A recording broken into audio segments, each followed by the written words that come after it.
Pemirsa, pasca Lebaran sejumlah sampah justru terlihat di beberapa titik di wilayah Tangerang Selatan, Banten. Selain kurang disiplinnya warga, sampah pun dibiarkan karena kurangnya petugas pengangkut sampah.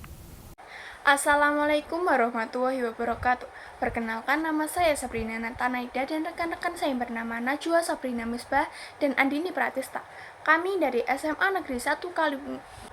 Pada kesempatan kali ini, kami akan mempresentasikan hasil penelitian kami yang berjudul Optimalisasi Teknologi Ekstrusi dalam Pengolahan Limbah Polipropilin sebagai bahan baku pembuatan biji plastik polipropilin guna menciptakan perekonomian yang bersinergi di era subsidi. Limbah botol plastik polipropilin untuk dibuat menjadi biji plastik polipropilin menggunakan suatu inovasi mesin ekstrusi yang ramah lingkungan. Maka dari itu, kami memiliki inovasi berupa pemanfaatan limbah botol plastik dengan kandungan polipropilin untuk diolah menjadi biji plastik polipropilin supaya dapat diolah kembali menjadi benang, sekaligus dapat mengurangi populasi limbah botol plastik. Adapun rumusan masalah dalam penelitian ini yaitu bagaimana proses pengolahan limbah botol plastik polipropilin menjadi biji plastik polipropilin melalui mesin extrusion, variasi suhu heater, dan proses pengujian laboratorium dari biji plastik polipropilin serta pemanfaatan biji plastik polipropilin hasil dari mesin extrusion dengan bahan baku limbah botol polipropilin sebagai bahan baku serat sintetis. Adapun manfaat dalam penelitian ini yaitu manfaat teoritis dan manfaat praktis. Manfaat teoritisnya yaitu proses pengolahan limbah botol plastik polipropilin menjadi biji plastik polipropilin, pengujian uji chip size, uji moisture content, uji moisture as berdasarkan variasi suhu heater, serta pemanfaatan biji plastik polipropilin hasil dari mesin extrusion dengan bahan baku limbah botol plastik polipropilin sebagai bahan baku serat sintetis. Sedangkan manfaat praktisnya yaitu cara pengolahan limbah botol plastik polipropilin menjadi biji plastik polipropilin, pemanfaatan lain limbah botol plastik polipropilin, serta alternatif biji plastik yang dapat digunakan sebagai bahan baku serat sintetis. Indonesia mendapatkan ranking kedua sebagai penghasil sampah plastik terbesar di dunia. Penjualan polipropilin mencapai 126,3 miliar dolar sehingga perlu perhatian dalam pembuangannya. Maka dari itu, mesin extrusion menerapkan aplikasi ekstrusi dalam proses pembuatannya sehingga dapat mengubah limbah botol plastik menjadi biji plastik yang dapat diolah kembali menjadi benang. Biji plastik polipropilin adalah bahan baku kain nonwoven yang berukuran diameter dan panjang berkisar 2 hingga 4 mikrometer. Biji plastik polipropilin diperoleh melalui proses reaksi polimerisasi adisi. Sedangkan Society 5.0 atau bisa diartikan masyarakat 5.0 merupakan sebuah konsep yang dicetuskan oleh pemerintah Jepang.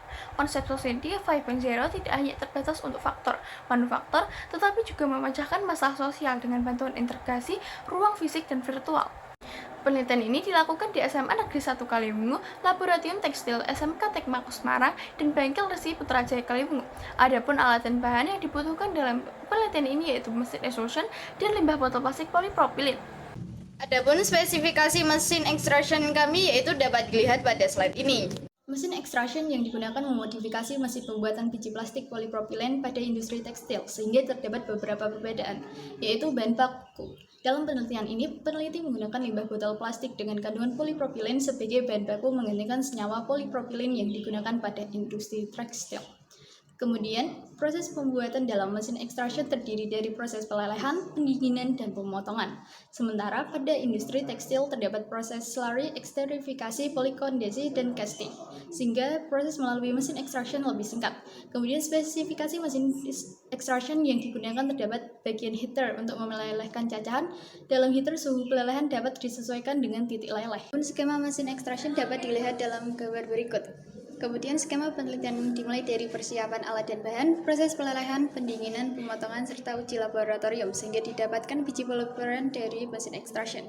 Pada penelitian ini, peneliti menggunakan 3 variasi sampel, di mana sampel A1, A2, dan A3 mengandung 100% polipropilin dengan variasi suhu yang berbeda, di mana sampel A1 dengan suhu 90-80-100 derajat Celcius dan sampel A2 dengan suhu 80 derajat sampai 90 derajat sampai 100 derajat Celcius dan sampel A3 dengan suhu 100 derajat Celcius sampai 90 derajat Celcius sampai 80 derajat Celcius.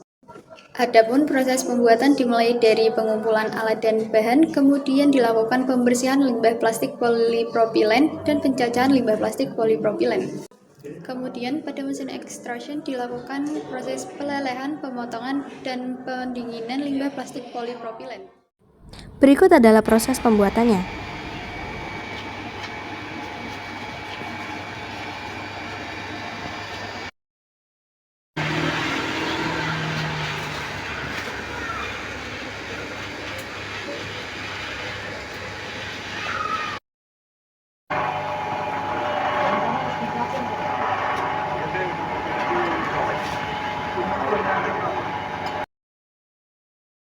Kemudian kami lakukan uji laboratorium yang berupa uji chip size yang bertujuan untuk mengetahui ukuran dimensi dari biji plastik polipropilen per 1 gramnya. Kemudian kami lakukan uji moisture content yang bertujuan untuk mengetahui kandungan air pada biji plastik polipropilen basah. Dan kami melakukan uji moisture ice yang bertujuan untuk mengetahui konsentrasi titanium dioksida sebagai kadar abu. Pembuatan biji plastik polipropilen melalui beberapa tahap, di antaranya yaitu pengumpulan alat dan bahan, proses pembersihan, dan pencacahan. Setelah proses pencacahan, terdapat proses pencampuran dengan zat aditif. Kemudian terdapat beberapa proses dalam machine extraction, yaitu pelelehan, pendinginan, dan pemotongan. Dan dihasilkan biji plastik polipropilen yang kemudian kami lakukan uji laboratorium. Untuk mengetahui efektivitas pada biji plastik polipropilen dilakukan 3 uji, yaitu chip size didapatkan bahwa sampel 1 adalah sampel terbaik dengan P1 30, P2 27, P3 31. Kemudian pada uji moisture content didapatkan bahwa sampel 1 merupakan sampel terbaik juga dengan P1 0,34, P2 0,37 dan P3 0,33. Serta pada uji moisture ice didapatkan bahwa sampel A1 juga sebagai sampel terbaik dengan P1 0,28, P2 0,29 dan P3 0,28. Dari ketiga sampel biji plastik polipropilen, sampel A1 merupakan sampel terbaik. Hal ini dipengaruhi karena adanya suhu heater 900 Celcius kemudian masuk ke dalam proses pendinginan. Dalam proses pendinginan karena terjadi percampuran dengan air untuk mendinginkan lelehan polimer. Apabila tekanan udara panas lebih tinggi, maka sebagian akan dibuang ke udara bebas dan sisanya akan masuk ke dalam heater untuk pemanasan kembali.